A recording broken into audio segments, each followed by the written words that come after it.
Game 34 of the Tigers season saw them fall to the Los Angeles Angels 5-2 in the third game of their 4-game series.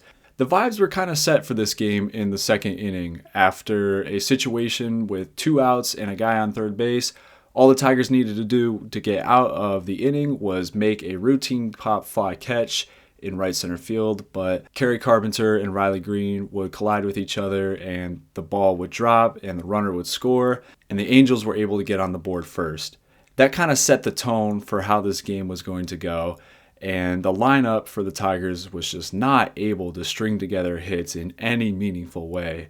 Kyle Hendricks, who came into the game for the Los Angeles Angels with a pretty rough ERA, completely shut down the Tigers in his start and looked very good for someone who was expected to be a little rougher today. But credit to him, he did a great job against a very hot lineup. It was an awful 6th inning, which was the main decider of this game. Jack Flaherty was doing a pretty solid job throughout the first 5 innings, but the 6th inning was where he really had trouble. He started to get guys on base, and some pretty big hits allowed the Angels to score 4 more runs, and he was pulled.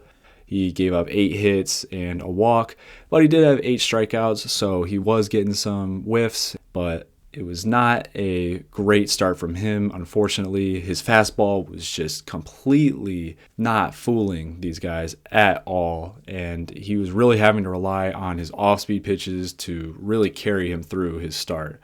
It took until the 8th inning for the Tigers to get on the board, where Torkelson had yet another Tork Bomb to get them on the board, and the Tigers would only manage to get 1 more run in the 9th inning, and it would not be enough. They were not able to make another comeback, and unfortunately, they lost the game. Player of the game has to go to Spencer Torkelson. It was a pretty rough game for the Tigers all around, with only a few guys stepping up and getting hits, and with Flaherty struggling today, you definitely can't give it to anyone on the pitching staff today. But overall, not the worst thing to happen. Again, losing a game is easy to overreact, but it's just one of those bad days where nothing was really going our way, and it kind of was determined early in the game how this was going to go. So can I be mad about it? Not too much. We got another game Sunday to determine if we win the series or split the series with the Angels, but for now, we'll live with it. We'll move on. Thank you for listening, and go Tigers.